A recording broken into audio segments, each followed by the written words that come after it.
In April 1944, off the coast of England, American sailors died screaming in the dark without ever seeing a German soldier.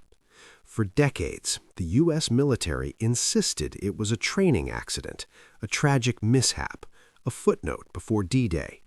But a declassified U.S. Navy report tells a different story. That night, during Exercise Tiger, German E-boats were not the deadliest threat. American ships opened fire on American ships. Torpedoes struck friendly landing craft. Machine guns raked decks filled with U.S. troops wearing full invasion gear, dragging them underwater. Hundreds drowned in minutes. The document reveals something far more disturbing than chaos. Warnings ignored, radio frequencies mismatched, escort ships missing, and a decision to keep the death toll classified because the truth was too dangerous to release before Normandy. Survivors were ordered to stay silent. Families were given vague explanations. The exact number of dead was sealed under secret classification. Some bodies were never recovered.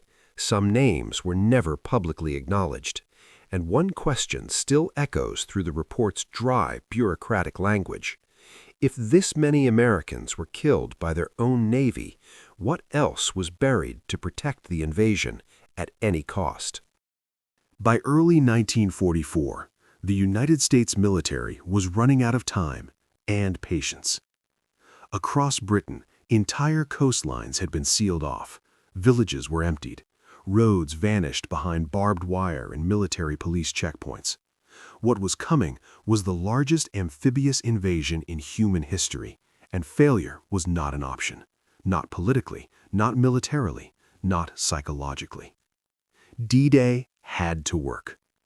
Inside U.S. Navy and Army command rooms, the pressure was relentless. Every delay risked discovery. Every mistake risked catastrophe. German U-boats still prowled the Atlantic. Luftwaffe reconnaissance flights continued to probe the English coast. Intelligence reports warned that even rumors of an invasion could trigger a preemptive German response. So secrecy became absolute. To prepare American troops for Omaha and Utah beaches, the Navy created Exercise Tiger, a full-scale rehearsal using real landing ships, real ammunition, and tens of thousands of soldiers. The location, Slapton Sands, England, was chosen because its geography closely resembled Normandy. The realism was intentional, brutal realism. Soldiers trained with live fire passing over their heads, naval guns fired for effect, landing craft practiced beach assaults exactly as they would on June 6th. The belief was simple: better men die in training than during the invasion. What Americans back home believed was very different. Newspapers described rigorous but controlled preparations. Families were told their sons were in training exercises somewhere in England. No one imagined that these rehearsals were already claiming lives, or that the Navy was accepting those deaths as collateral. Behind the scenes, cracks were forming. U.S. Navy escort ships assigned to protect the landing craft were short-handed and overworked. Communication systems between British and American units were incompatible. Radio frequencies were assigned differently between commands, and no unified correction was enforced. Worse still, intelligence warnings about German E-boat activity in the English Channel were treated as low priority.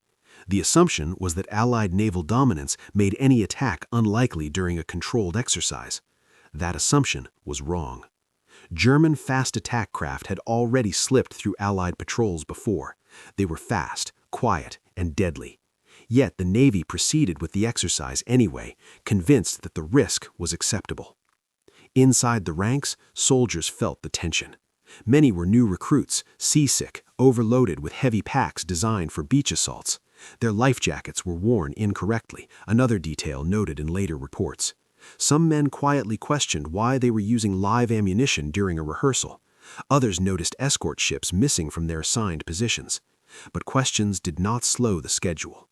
Exercise Tiger was not just training, it was a deadline.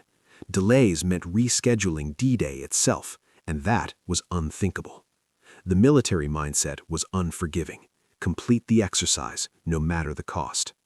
What no one fully admitted at the time, though later reports make clear, was that the Navy had built a perfect storm of risk: compressed timelines, flawed coordination, ignored warnings, and absolute secrecy.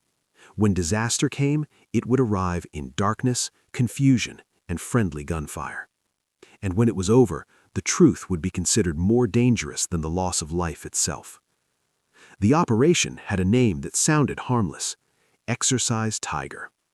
On paper, it was listed as a large-scale amphibious landing rehearsal conducted by the U.S. Navy and Army in preparation for Operation Overlord. In reality, it was the most dangerous training exercise American forces had attempted during the war. The date was April 27, 28, 1944. The location, Slapton Sands, a remote stretch of coastline in Devon, England. The units involved included elements of the U.S. Army's 4th Infantry Division transported by landing ship tank, LSTs, operated by U.S. Navy crews. The mission objective was clear and unforgiving: simulate the exact conditions American troops would face on D-Day. That meant night movements, that meant live naval gunfire, that meant fully loaded soldiers, rifles, ammunition, radios, steel helmets, marching into cold water under combat conditions. Exercise Tiger was authorized at the highest levels. Senior Allied commanders had approved it as a necessary risk.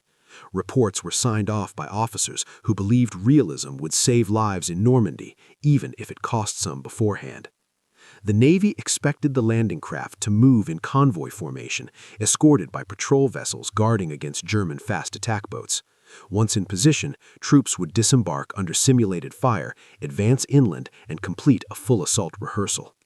Everything was timed to the minute. But buried inside operational orders were quiet vulnerabilities.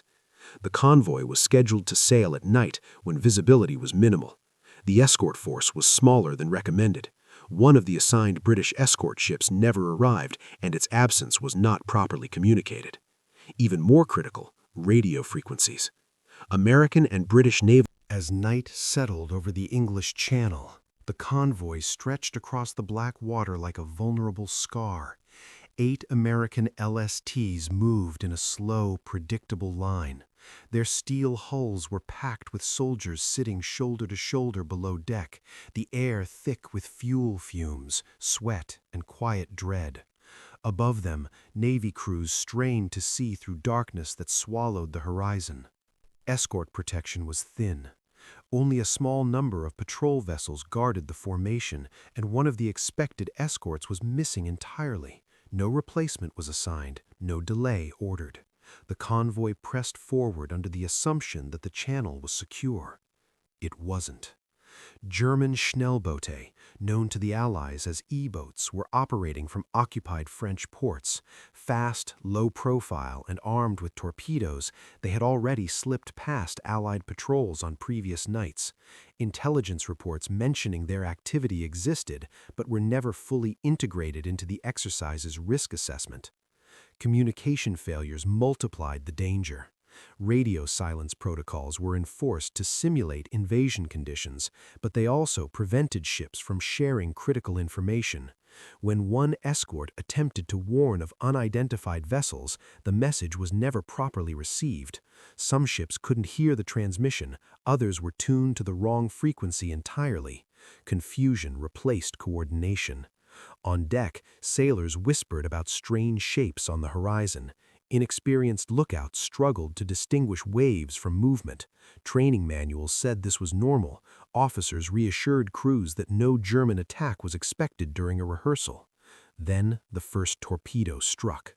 An explosion tore through one of the LSTs, ripping steel apart and throwing men into freezing water. Below deck, soldiers were slammed into walls. Lights went out. Smoke filled the compartments. Panic spread faster than orders. In the chaos, the nightmare deepened. American escort ships, unable to identify targets clearly in the darkness, began firing indiscriminately. Tracer rounds arced across the night sky and slammed into silhouettes they assumed were enemy craft. They weren't. Bullets tore into American landing ships already crippled by torpedoes. Decks meant for invasion training became killing grounds. Men who had survived explosions were cut down by friendly fire as they tried to help others. In the freezing water, the horror intensified. Soldiers surfaced screaming, only to sink again under the weight of full combat gear. Life jackets, designed incorrectly and worn improperly, flipped many men face down, trapping them underwater. Some drowned within arm's reach of rescue boats that couldn't tell who was alive, who was dead, and who was enemy. There was no clear command authority. Radio transmissions overlapped in panic. Some ships reported enemy contacts that no longer existed. Others pleaded for instructions that never came. The exercise had disintegrated into a blind, uncontrolled firefight. Americans firing on Americans, unable to stop. Survivors later described the sound that haunted them most. Not explosions, but silence when the screaming suddenly stopped. By the time firing ceased, the channel was littered with wreckage. Burning oil spread across the water. Bodies drifted between lifeboats and debris fields. Some men were never found. In a matter of minutes, hundreds of American servicemen were dead. No enemy boarding, no beach assault, no heroic last stand. Just confusion, misidentification, and fatal decisions made in darkness. And as dawn approached, command officers faced a reality more dangerous than the attack itself. The mission was a failure, the losses were catastrophic, and the truth could not be allowed to reach the public. When the sun rose over the English Channel, the water told the story the reports would try to hide. Charred landing craft drifted near Slapton Sands. Wreckage washed ashore alongside helmets, rifles, and bodies. Survivors were pulled from the sea in shock, many unable to speak, some unable to stop shaking. The official death toll would later be listed as 749 American servicemen killed. Most drowned, some burned. Others were cut down by friendly fire. Medics worked in silence, treating hypothermia and blast wounds while military police secured the beaches. Civilians in nearby villages, already evacuated months earlier, were kept away. No journalists were allowed anywhere near the site. Within hours, senior officers ordered a full accounting. What mattered most was not blame, but control.